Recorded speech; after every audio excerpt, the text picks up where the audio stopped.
Yeah, the problem with writing a historical, which I've seen unfortunately in some books, is you really have to know more than just reading up on things. Right. For example, you're talking about Regency England.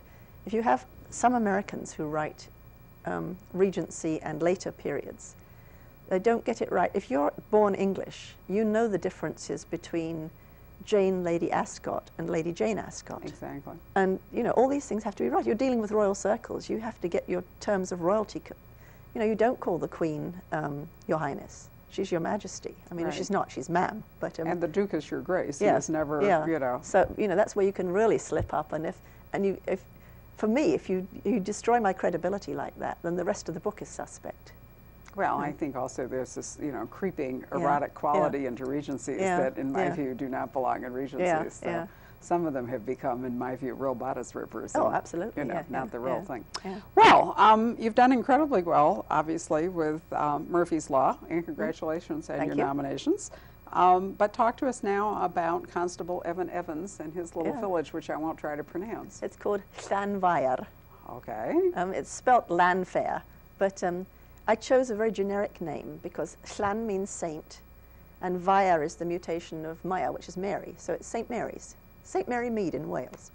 How wonderful. And it's a very generic name. There's lots of Llanfairs all over Wales. So I thought if I choose, because it's a made-up village, obviously, I didn't want to put it in a real village in case anybody said, oh, I know that, who that is, you know. So but I had to plonk it down in a real place because the first book deals with all the trails going up Mount Snowdon. So you had to start from a given place. So it's a mountain village, or at least it's in the foothills. It's actually fairly high in the mountains, yes. If you go up the Llanberis Pass, you're going up towards, in real life, you come to the very top and there's a youth hostel.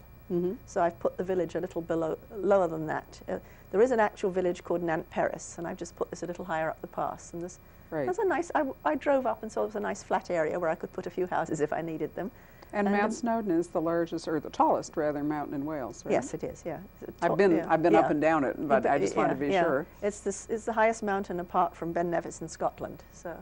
But when we say high, in American terms, of course, we're thinking, it's what, like 3,800 feet or something? Yes, it is. I think it's 3,400 or something, yes. Very low. But then again, we are starting at sea level. And of course, in the Rockies, you know, when we get these enormous heights, you got to remember. Starting at 5,000 feet, yeah. Well, you get the feel if you drive up from Bethgelert and you drive up the Nant Gwynant Pass to Snowdon, you get the feeling you're going very high. Yes, I mean, you snake up the side of a mountain, and then you come to what feels like a very rarefied atmosphere, and you are only 2,000 feet up, but you feel that you're. Well, Britain is so much farther north that you get a much greater interplay of climate. You get mist, you get clouds, you get a lot of things that.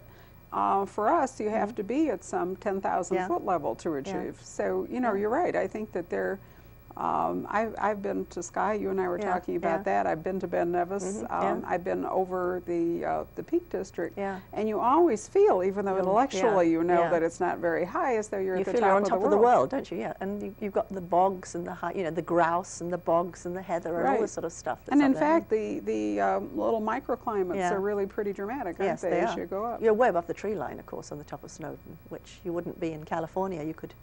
You can be 10,000 feet up a mountain and still see some trees. So Evan is not only the village constable, but he also has to do a certain amount of mountain rescue work. Yeah, he's a climber. He likes to climb, and he's part of the volunteer mountain rescue force, which is how he finds the first body in the first book. Exactly, which was called Evans Above. Evans Above, yes. And yes, he's called out to find this body that's lying at the bottom of a cliff. And being a climber and seeing how this man has fallen, he's pretty convinced that the man didn't slip while climbing. He thinks that the man was pushed. And he says, actually, not even a bloody Englishman could fall off the ledge right there. So that makes him investigate. And then they find, of course, a second body in similar circumstances.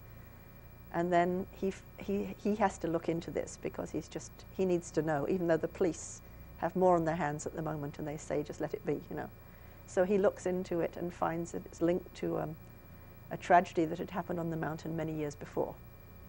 So that gets him into the whole sleuthing business. Sure. Well, you like those things that go back in the past anyway, but of course, in a small village where you don't have, basically gang shootouts and urban warfare, probably the crimes more credibly are going to be rooted in the history of the people or the place, right? Yeah, and also rooted in people who come to the village. You can't, you can't do a Jessica Fletcher and keep killing off the whole village till there's about 4 people left looking at each other suspiciously. It's much easier to bring someone in and bring their problems with them, bring their whole history with them. But of course, it does sort of stretch incredulity when you're up yes. at book 5 or 6. Absolutely. Well, that's why I started with the second to last one, which is called Evan Can Wait. The murder takes place actually in a village about 20 miles away. Right. And then in Evans to Betsy, it takes place in another village, but another 15, 20 miles away. So I'm sort of branching out slightly. How is it that you give Evan status to investigate crimes that are not within his actual, Well, in Evans village? to Betsy, which is the newest one, there is a New Age center which has opened, and Betsy is the barmaid, of course, who's been dying to star in her own book for all this time. She is being tested to see if she has the psychic ability of the Celts. So Betsy is down at this New Age center on perfectly legitimate reasons. And then the center's director disappears, and it's Betsy who has this prophetic dream about where he might be found. So Evan is involved through that, but he has been involved in another way because an American college student has done a term at Oxford and has then just disappeared. Nobody knows where she is. And she left, the last thing was a postcard to her parents saying, "I'm off to Wales, I've got a date with a druid." And so, since they know that druid worship is going on at this center, Evan has been asked to go down and check and see if this book girl has actually registered at this center at all. So he has visited the center. So that's how he is involved in the crime, and he's actually taken down afterwards with the detective inspector who's investigating the crime. He's taken down as a sort of the grunt man to sort of come down and take the notes and things. Right, but he's actually there more as a consultant and for relationships than because he has a constabulary obligation.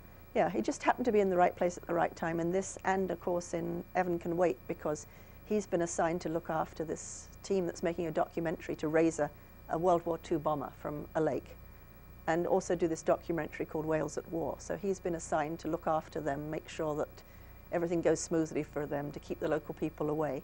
So when one of those people is missing, he is the logical person to try and find this person. So in both cases, he's not really sticking his neck out. He's not saying, "Oh, I think I'd like to investigate that." Right. Well, he's not like Scotland Yard, which can be, as a central crime thing, can be called into various jurisdictions as like a supra force. As you know, Evan Can Wait is probably my favorite of your books, even though I always feel guilty because I know every author thinks the book immediately before them or the one they're currently writing is the best. I liked Evan Can Wait too because it was just fun doing, the way it developed. It developed step by step, and the fact that I started off with reading about German bombers that had crashed in World War II, and how one of these had flown up the pass with one wing on fire and both engines sputtering, and then disappeared. There was no wreckage ever found. There was no crash ever heard. And I thought, well, I wonder if that perhaps went into a very deep lake on Mount Snowdon. And so I started the book with the concept that a team was coming to raise this German bomber for an aerospace museum. And with that, the whole symbolism of what happens when you try and resurrect the past. Right. So then I thought, well, we need more than, it's kind of boring just to watch a team raising this plane. What happens if we have a documentary team there, and they're going to document it, but they decide to spread out a little and do Wales at War? So they'd maybe bring in the evacuees who were sent from the big cities during World War II. And what was their experience like, and what was it like for the farmers to have these evacuated children? So it was almost going to be like a filmed oral history. A filmed of oral what history, happened. All right. And then, while I was doing research for that, then I came across the plum, that the entire contents of the National Gallery in London had been stored in this Welsh slate mine nearby. And that's true, right? That's true, yeah. And then, immediately my mystery writer's brain thought, oh, did they count the Rembrandts when they brought them out again? So I decided that I needed a character to talk about this, someone who had been there when these paintings had been stored, and they built these climate-controlled sheds way down in a slate mine. And they stored they were in crates. They stored all these big crates of paintings. And so I invented this old man who had been a boy at the time and who had helped put the paintings in. And I thought, well, let him tell this in the first person. This would be nice. So I decided we'd give him a tape recorder, and he could record his own experience. And the wretched man just took over. I mean, he literally, his story became the most important thing in the book.